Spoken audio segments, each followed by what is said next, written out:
Okay, we're recording. This is I Don't Get the Bible. Hi. I'm Delaney. I'm That's Shawn. We are reading 1 Timothy chapter 5. We read, I ask some questions. We come from the Yeshuan perspective. Okay, verse 1. Do not rebuke. I will just say I'm unenthused by 1 Timothy. And I don't have a lot of questions because I kind of want to make it through the New Testament. I'm trying to go a little faster lately, especially on things that don't feel as applicable materially. So, okay. Do not rebuke an older man harshly, but exhort him as if he were your father. Treat younger men as brothers, older women as mothers, and younger women as sisters with absolute purity. Give proper recognition to those widows who are really in need. But if a widow has children or grandchildren, these should learn first of all to put their religion into practice by caring for their own family, and so repaying their parents and grandparents, for this is pleasing to God. It's just like It's all Paul telling Timothy the best way to manage people. Yeah. That's what this is. And this is how to live. Yeah. Yeah. I mean, are we doing that now? Do we take a widow and do we size her up? And they try. Durbin tries. The new Catholicism, the new order. Ugh. It's so unattractive. Okay, but the widow who's really in need, left alone, puts her hope in God and continues night and day to pray and ask for help from God. But the widow who lives for pleasure is dead, even when she lives. He's talking about widows having fun. No. Yeah. Yeah. Isn't that wild? And their perspective on their children. That is wild. Uh-huh. You just think that didn't exist back then or something. Give people these instructions so that no one may be open to blame. Anyone who does not provide for their relatives and especially for their own household has denied the faith and is worse than an unbeliever. Wow. Yeah, and that in the King James is if a man does not provide for his family, he's worse than an infidel. He's worse than someone who doesn't believe in God. Wow. That's what that literally means. Wow. So when men start to drop that ball, Mm-hmm. at least husbands, if you have a traditional marriage, I'm not saying husbands have to, but look, man, we're in this world. Mm-hmm. If you have responsibilities, freaking do them. Mm-hmm. You know, that's honorable to God. Yeah. Yeah. Not going off and leaving your family so you can become a monk. Yes. Yeah. But so to them, was something like that tied to their salvation then, you'd say, but not ours? It's tied to something there because he says you're worse than an unbeliever if you don't provide for your friend. Paul bugs me sometimes because he's very much about the material survival of the people. Yeah. He's talking about don't give these widows who lose their husbands when they're 30 a bunch of support. They're young. They want to live for their flesh. Qualify them. It's just all the standard stuff because they were poor. Yeah. And the proceeds churches got had to be used wisely. That's what all this is about. There is so much of that. Yeah. So much of the New Testament is the material, function. So, and it is annoying. Honestly, I don't enjoy reading it. Yeah. It's not fun. And it puts Paul, in my estimation, often speaking from the spirit of man. Well, that's the question. Yeah. Was this something that he was just doing? Debatable. You know, some people won't even read Paul. But that's throwing the baby out. You got to kind of take what you get and you look at the context. What's he trying to do? What age was it? You know? So does it sound right to you that Paul's priority was keeping the bride as a collection intact? Yeah.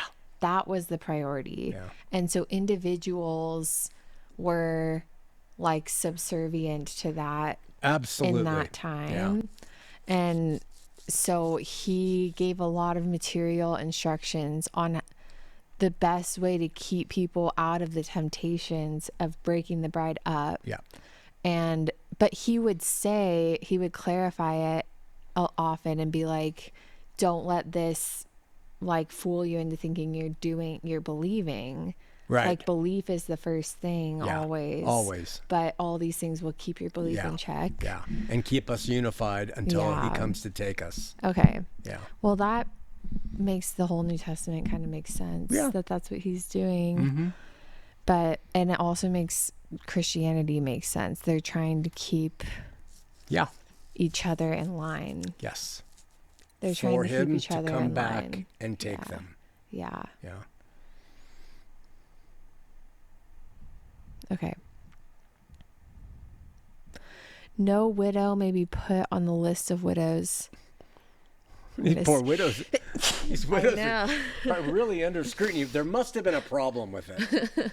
All these women who are losing their husbands to early death are probably, help me. True. And like probably taking advantage of the church, which is the new thing. I wonder how did the Jews treat the widows? Well, you were supposed to. But if they didn't, God was very displeased with the way they treated widows, orphans, strangers. If the nation didn't treat them well, God got really mad at them. Yeah, and Orthodox Jews, they know, and they still try to treat people like that with hospitality.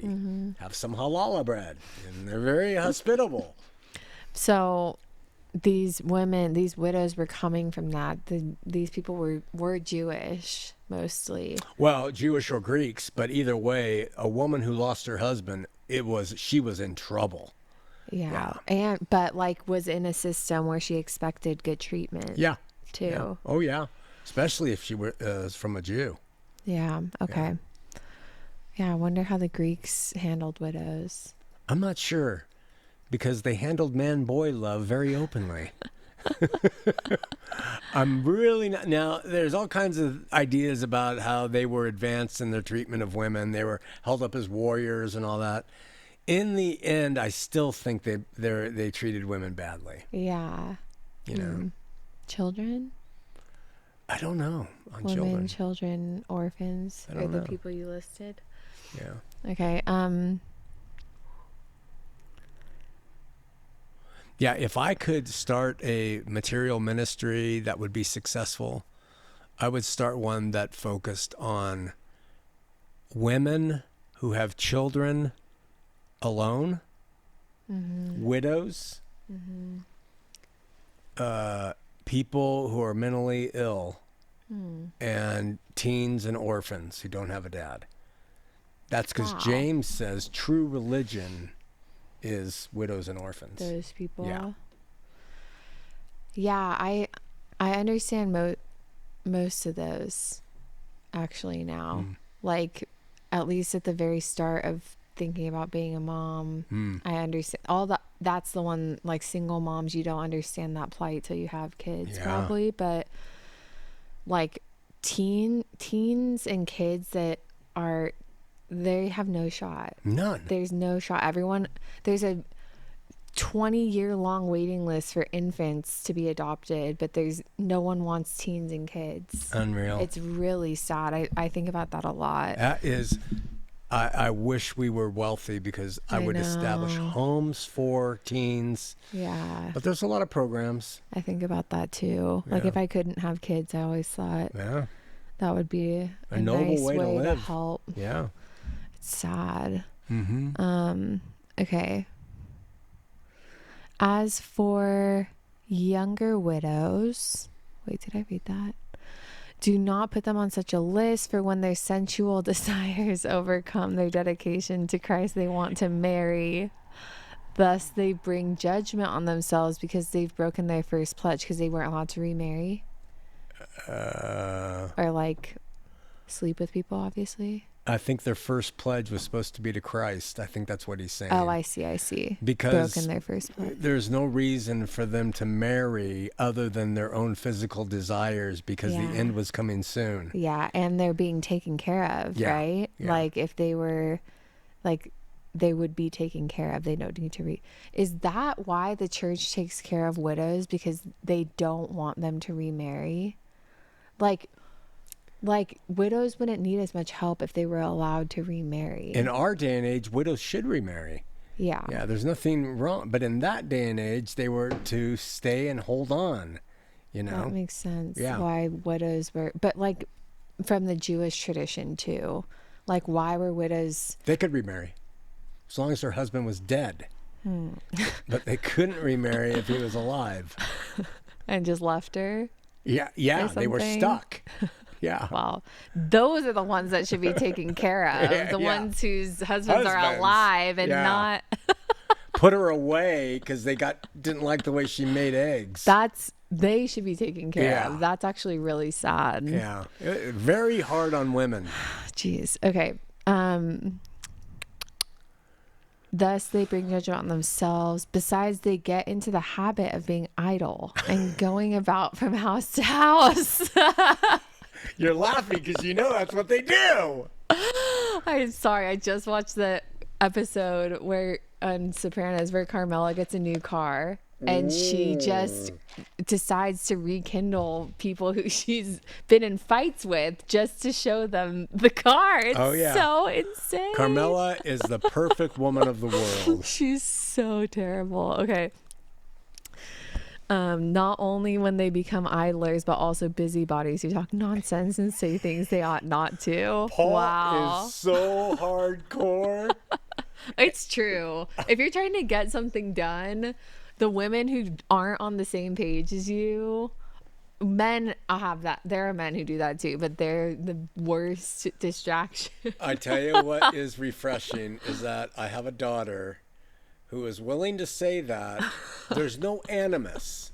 It's not like she's a misogynist. She's just stating how we are, damn it. And we've lost that. I'm definitely Never not lose misogynist. that. But you do it with laughter because, first of all, you know how bad men are. I mean, no question.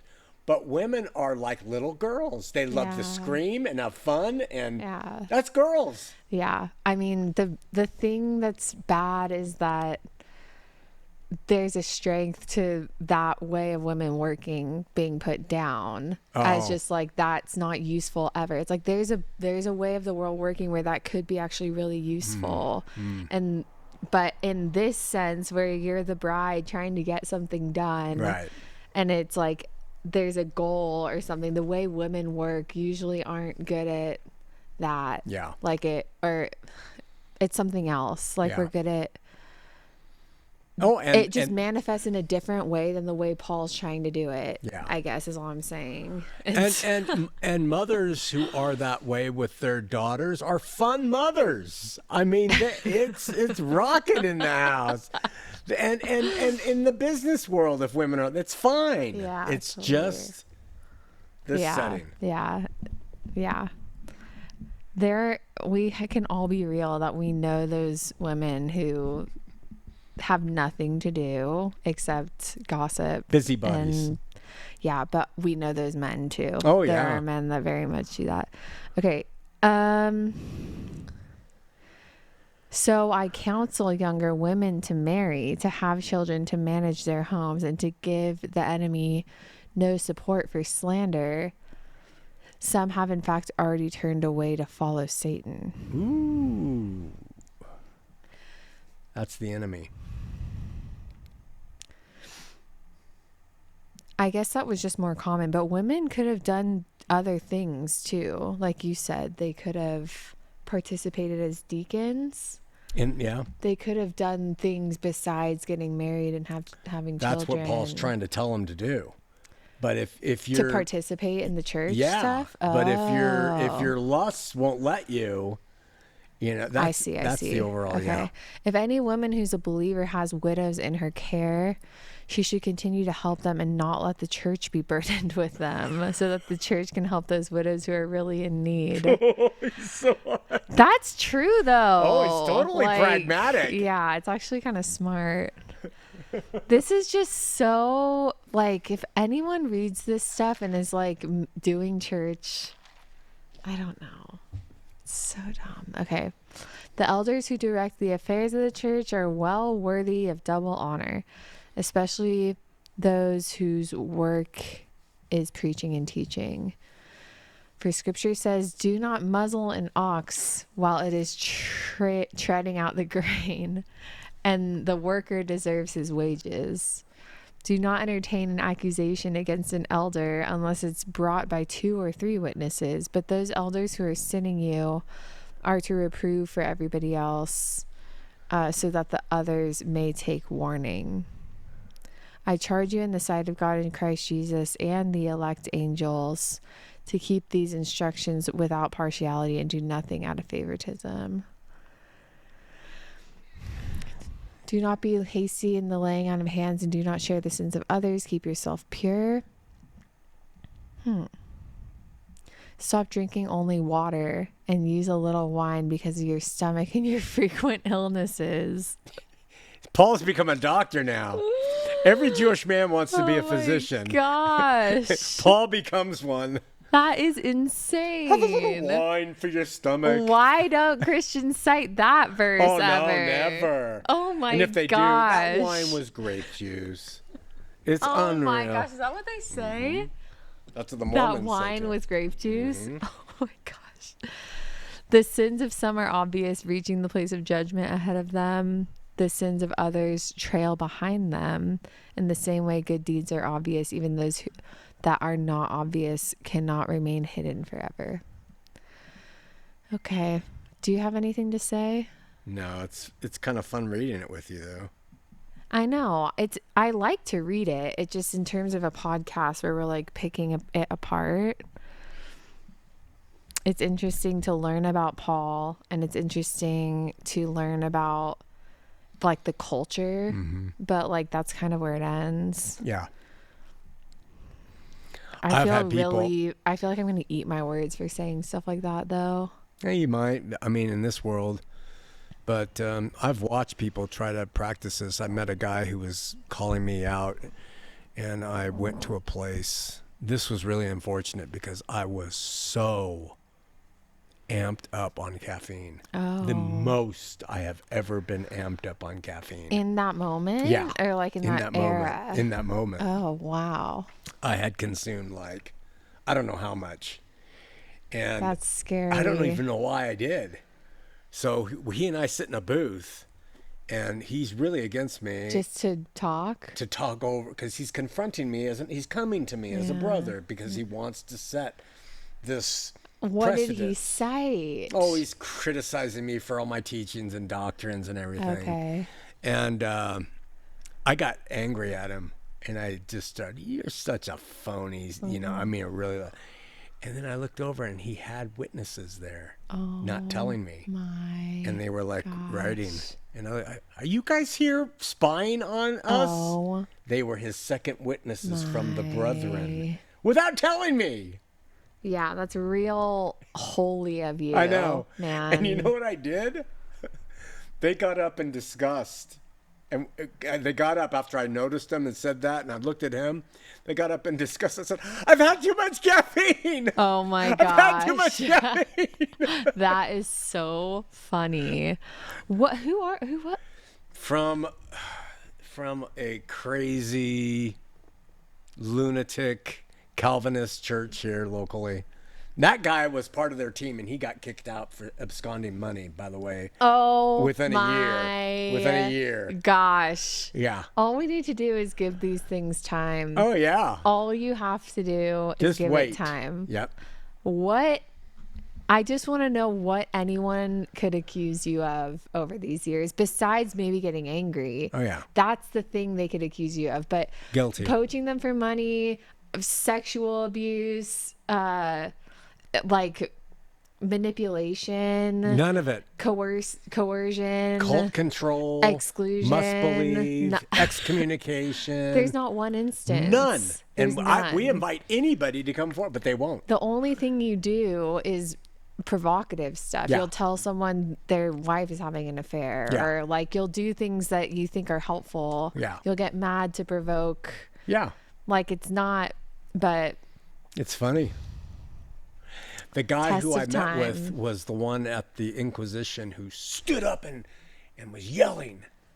Oh. And the pastor of his church was next to him. Oh my They sat right over gosh. there. That was the guy. Oh, what a horrible. Yeah, I don't remember his name, but he has since gone the way of many a pastor. Yeah, every pastor. There's not one pastor. No, because they're all sinful. There's not one all pastor. Probably not, but no, there's not one pastor that hasn't broken it. Like, they can't. It's really insane. Okay. Okay. Is that it? That's 1 Timothy 5. We have one more chapter of 1 Timothy. Oh.